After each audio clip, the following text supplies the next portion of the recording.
of all, why have you decided to go public? When did you know that you were the person being depicted? He says the whole thing started because he felt sorry for you. Have you ever been to prison? What do you feel about Richard Gadd? You think he's mentally unwell? Did you ever turn up at his house? Would you accept that someone who did that would be very obsessive about something? Here's the thing, I don't know the truth. You do. You look down the barrel of that camera. To people who still doubt you, what do you say to them? Nothing like a public lynching for us reaction channels, eh? And you know what the beautiful part is? Because some of these people that get lynched are a bit litigious. The beautiful part is us reaction channels, we just wait until someone bigger with more money, like Piers Morgan, does the lynching for us, and then we just come along like little mongoose feeding off the warthog's ticks.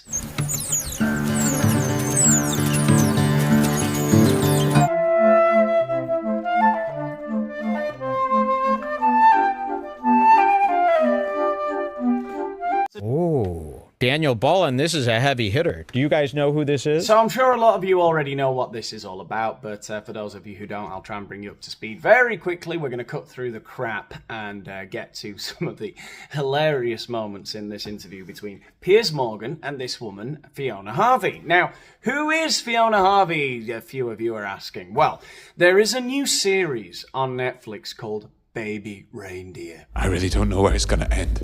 Okay. And the story of Baby Reindeer is about a young comedian called Richard Gadd, who was stalked very, very seriously by an older woman. You say this woman's stalking you? Yeah, like 6 months maybe. Why'd it take you so long to report it? I think she needs help. She comes to my work, my house. She sends me emails like all the time. Are any threatening towards you? Yeah. I wouldn't say that's particularly threatening. Very crazy stalking. She apparently sent him 41,000 emails, left 350 hours of voicemails on his phone, sent him 40 letters or something crazy like that. Loads of Facebook posts and Twitter posts. Attacked friends of his. Smashed up the bar where he worked. Would visit him daily in his place of work. Got really manly hands, haven't you? Chiseled jawline. Should we run away together? So you're a comedian? Sort of. It's not going well. So is that a question? Somebody hurt you, didn't they? Who was it? Martha, can you let go of my hand now, please? Martha, please let go! Don't you dare!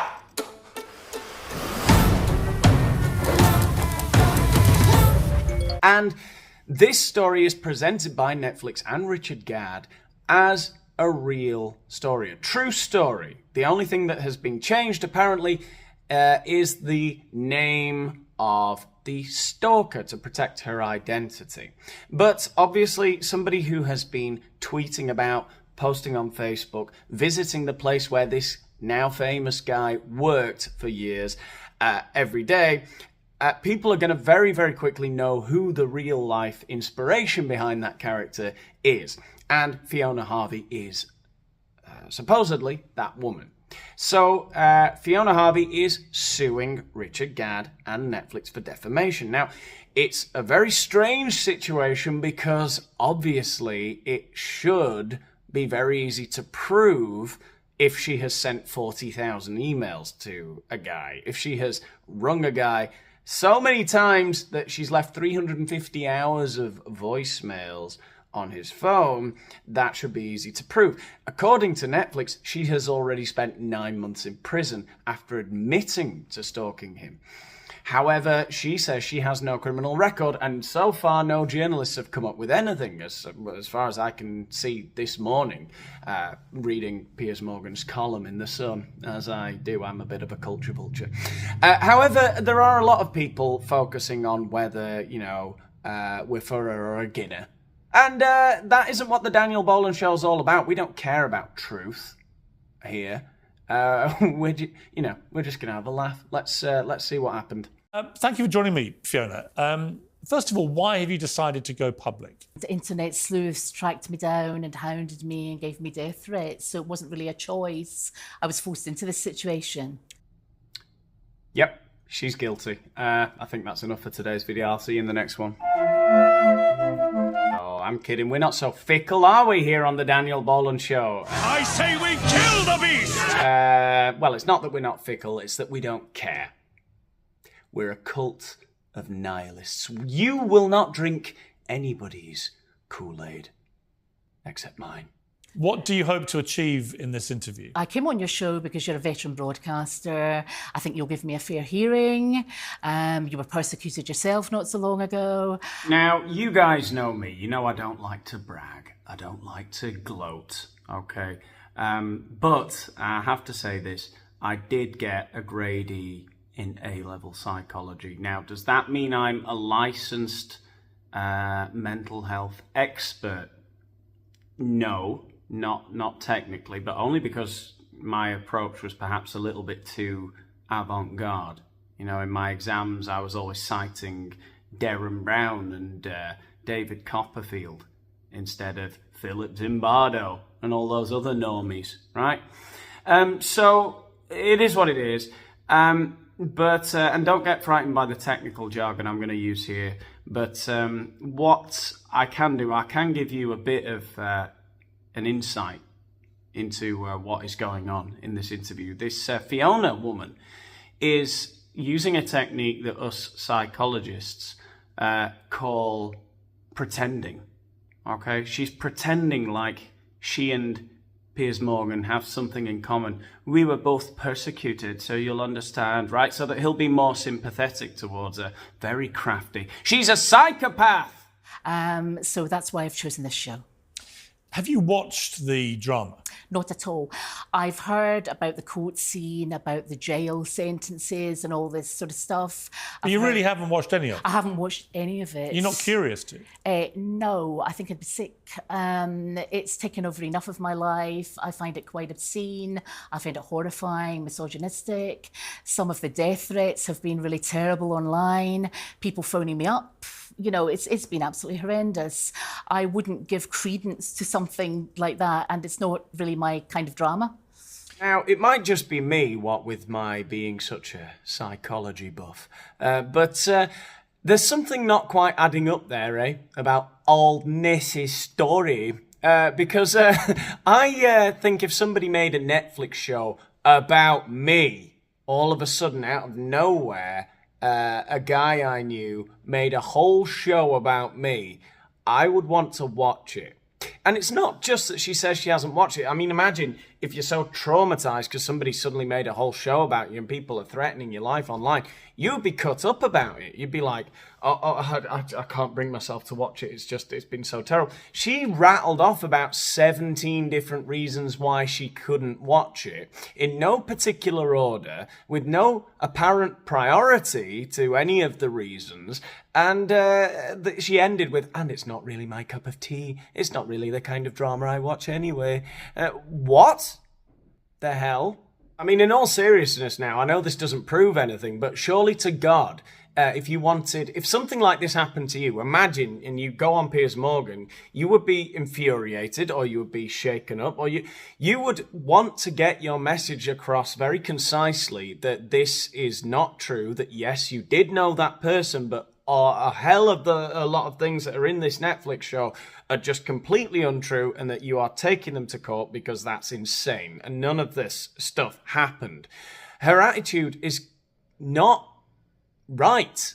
It's very off.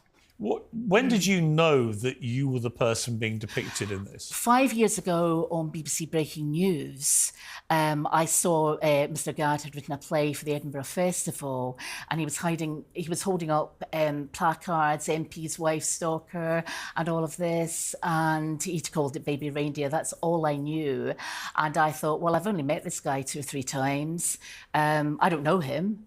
So she says she's only met him like 2 or 3 times and that she didn't really know him. But that really doesn't add up as the interview goes on, as you'll see, because she says a load of other things which make it almost impossible that she'd only have met the guy 2 or 3 times.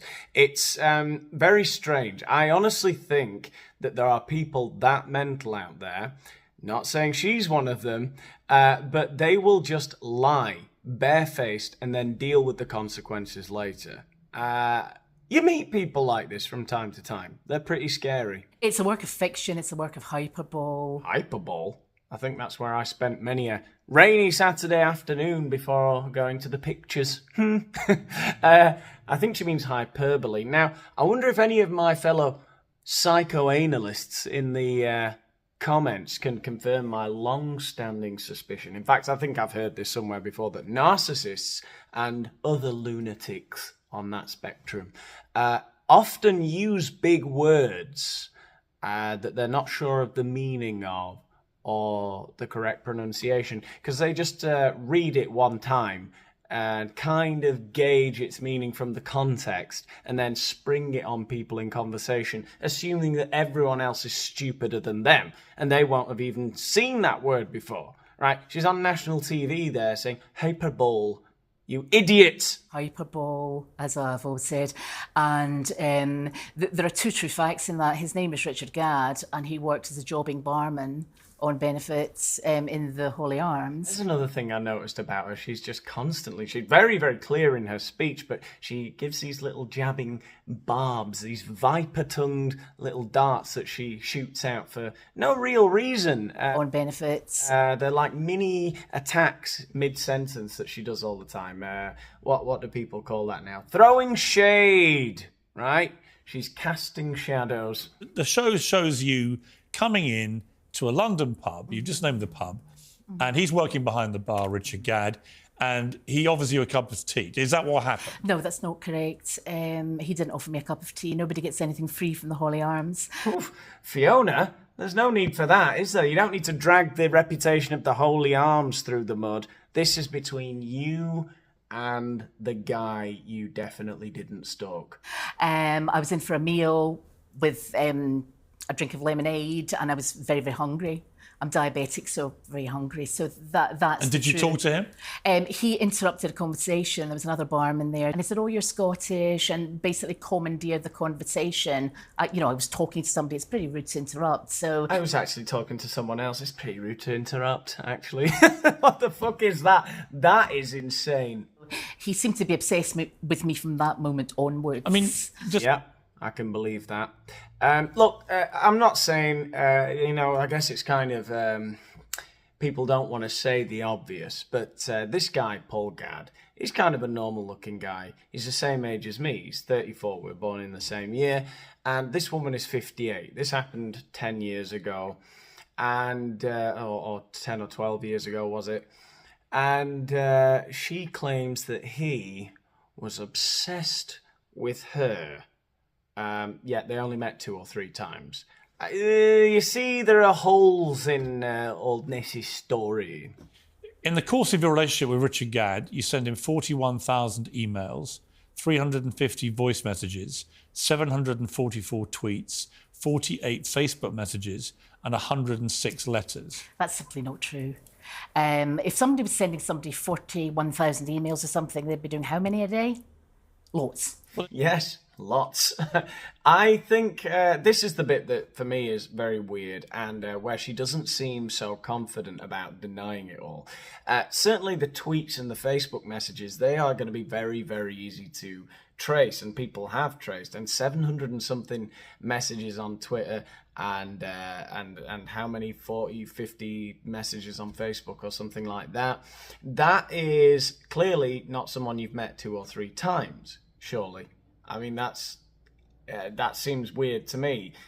And then a very specific number of emails, 41,000, and 350 voice messages, and God knows how many penned letters, 40-something penned letters.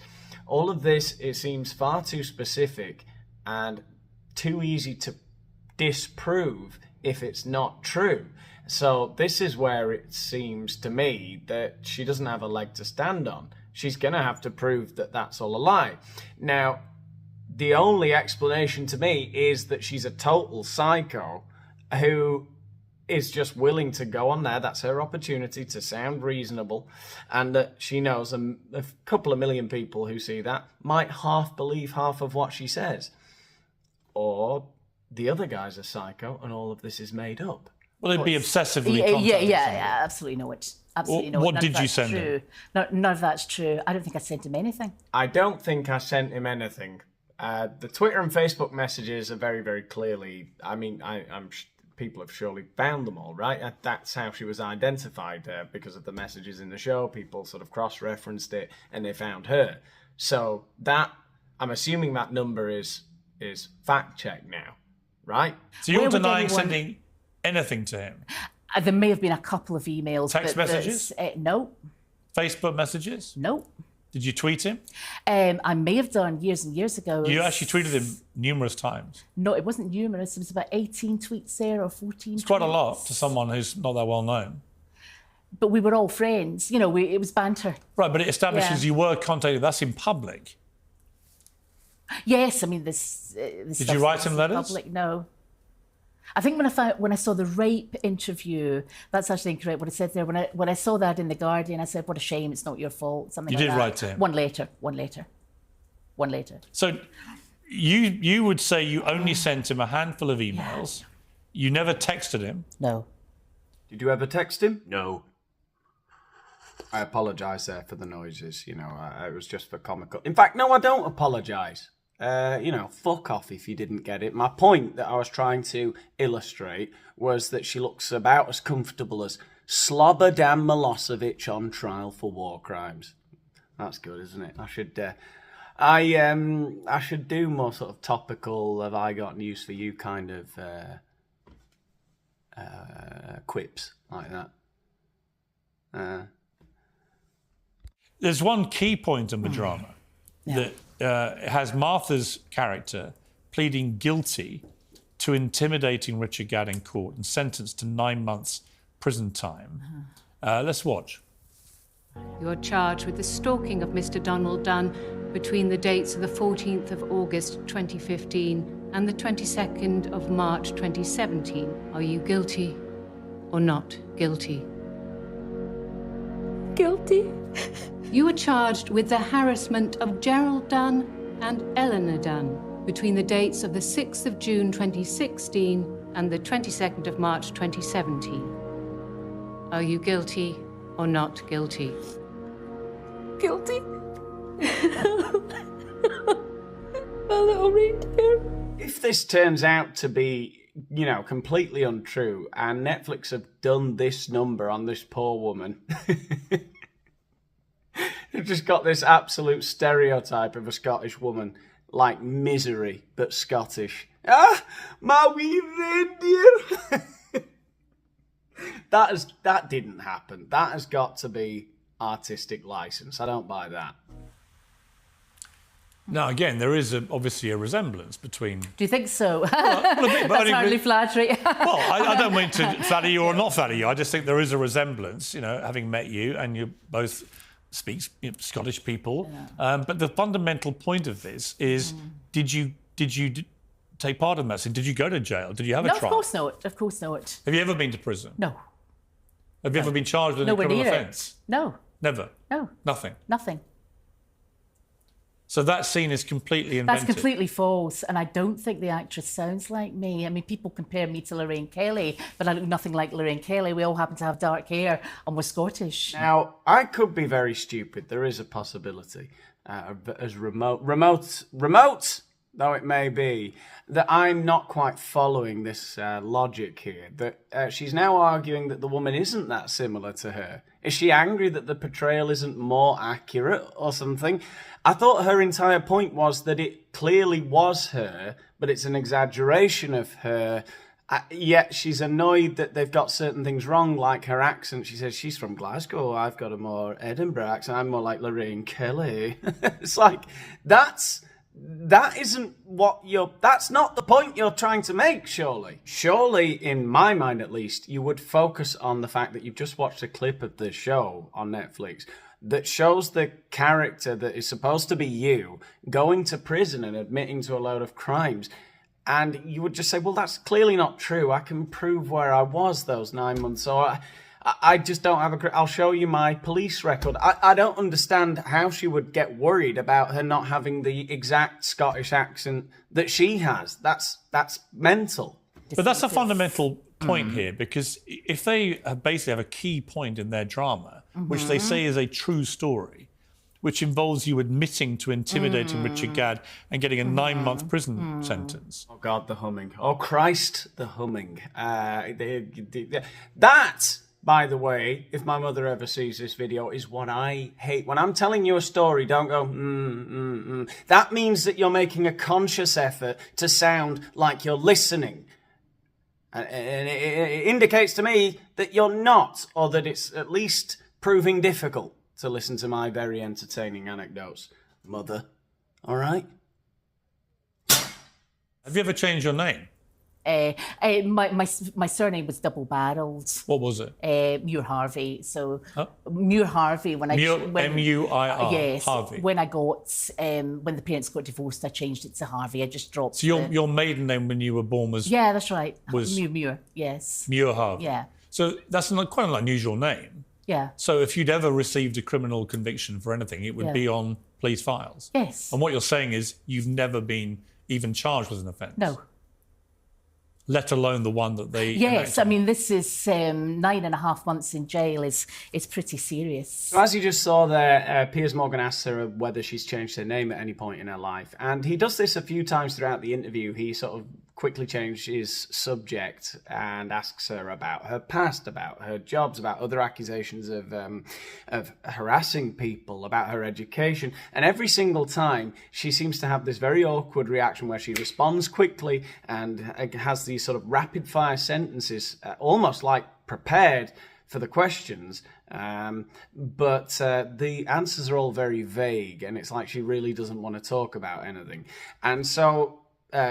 Piers Morgan doesn't really pressure her for an answer. I think he can see that she's fumbling around on her own and sort of, it doesn't require any added pressure from him to make her look very kind of shifty. This doesn't prove anything, but it just adds to the whole air of there's something not quite right about this woman. Do you still email people? What do you mean? Do you send emails? Yeah. Do you have the same email address you've always had? I had 6 at one point. Why?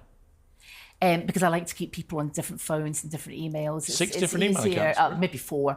I think it's 4 to 6, yeah. It's Was it four- easier. four or it's six? easier. So you have some for your utilities, some for close friends, whatever. Yeah. The 6 is a lot. Is it? I don't know anybody with 6 email addresses. You don't know many people then. I know people with 4 or 6 emails address. Or was it 4 or 6? I can't remember. Probably 6. The dustbin men have arrived, and Leo's not best pleased about it, so I think that's... Shut up. That's the end of the video, I reckon. I know. Bloody 2 in the morning, eh? I'll see you in the next one, I guess.